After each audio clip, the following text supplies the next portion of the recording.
This is what it's like to work on a short film set. I wish I could be standing up.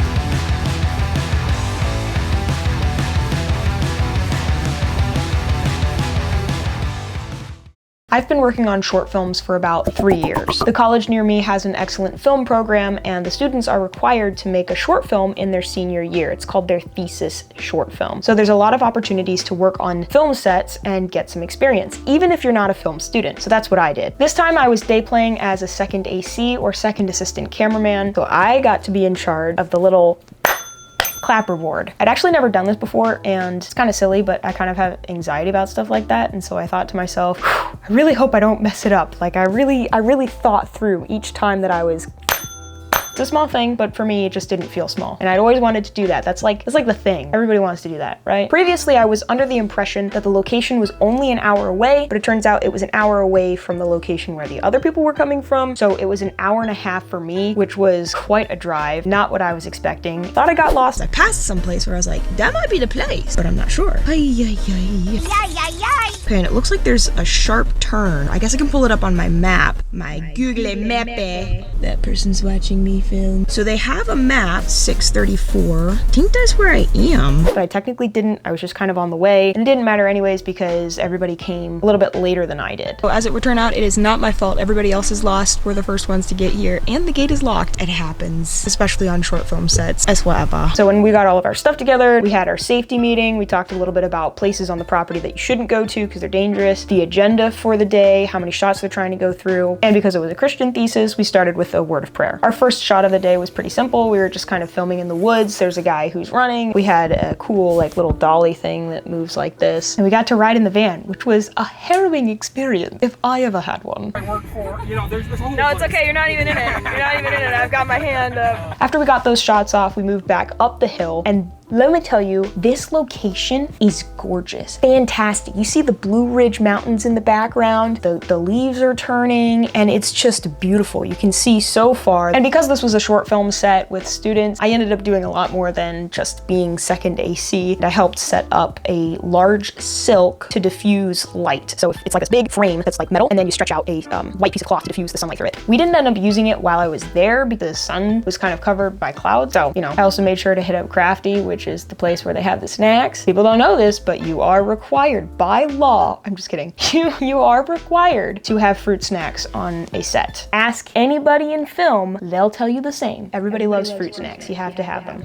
The scenes that they were shooting that day were actually pretty emotional, and so for me, as someone who's highly empathetic myself, and I'm used to acting and really opening myself up to those channels of emotion, I actually had to turn away from the scene and not look because I was beginning to cry. That's just who I am. That's just how I function. And a big thank you to Sam. She filmed a beautiful montage of me every time I get to do the thing. Scene 12, Charlie, take 2.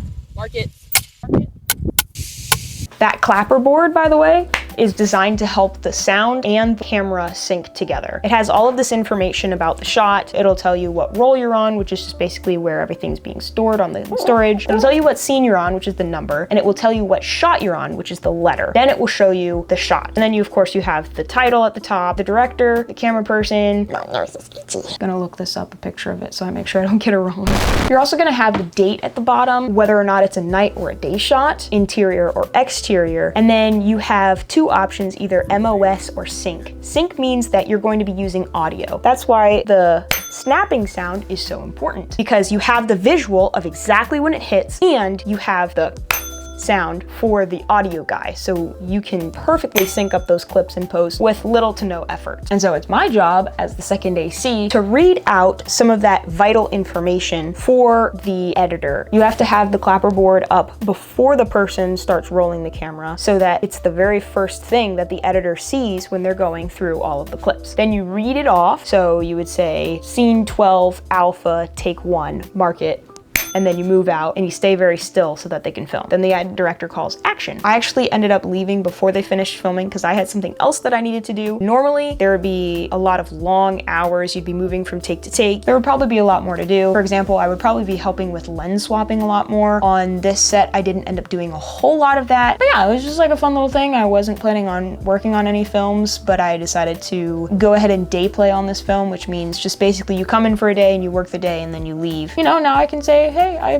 did more film work. I can put it on my resume. Wow, amazing. And then the film becomes one of my calling cards, even though I only did 1 day. Realistically, that shoot was only 4 days long, so I was there for 1 out of 4 days. So technically I was there for a quarter of the filming. In the future, if I do more films, I might record more. I actually filmed a lot of this on my phone because I just didn't want to be distracting and set up my whole beautiful Sony ZV-1 while I was filming, and I had my gear kit and stuff like that. Well, I guess I could talk about that.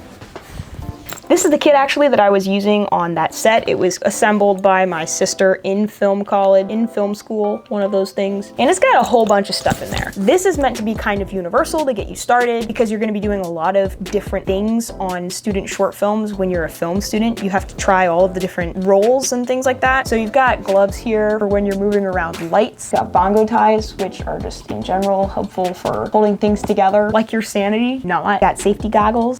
This I believe is called a hurricane, and basically you use it to get dust and stuff out of the camera. So when I was a first AC on another short film, I would constantly be checking the lens and around the camera, and I would go right up to it and you kind of hold it at like a little angle when you do this, because you have to be very, very delicate and very, very careful with it. I also have a little backup board. It doesn't have the clapper thing on it. This is kind of backup that you can't find it, or you're doing a pickup shot somewhere and you don't have the main camera. This is what you would use. I also have a measuring tape for measuring things. As a second AC, you'd also normally be measuring the distance between the marks where the actors are and the camera so that the person who's doing the focus pulling can do it properly. And then you have professional lens cleaner and lens tissue. Now, this is very special lens tissue. I think it might be expensive. I don't remember. And actually, the way that you clean a camera lens is a lot more careful than you're probably used to doing. What you're supposed to do is you take the spray and you spray it on the Roscoe tissue. I'll show you because this piece is already kind of out, so I don't think I would want to use it on anything. And I've actually done this with my camera. You take it and you actually bunch it up and you make sure that you don't touch this part with your finger and get oils on it. And then you very carefully go up to wherever the smudge is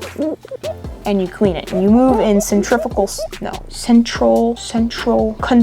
You move in concentric circles. You don't move across and you don't move up and down. You don't do this. Very careful. Everything is very precise. Everything is done for a reason. What other goodies do we have in here? This is also where I would keep the dry erase marker for the clapperboard. You're also normally supposed to have a Gerber in here or just a multi-tool. Very, very helpful. I also have this pen light. This is also very helpful when you're investigating crime scene. I'm just kidding. When you're looking at a lens, you would hold this also off to the side. Normally you'd be paired up with this guy and you kind of look to see. So right now I can look at my camera and I can actually tell that there's some stuff on the lens.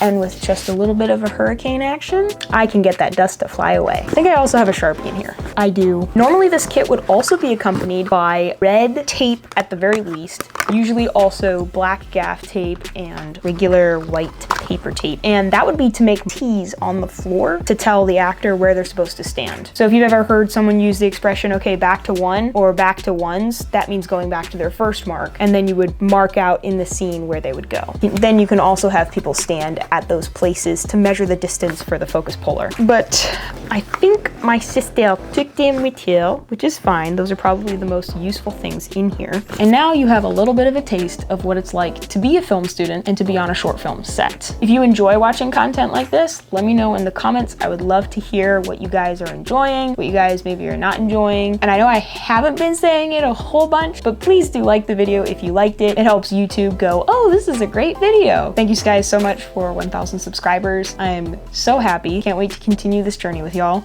and I'll see you later.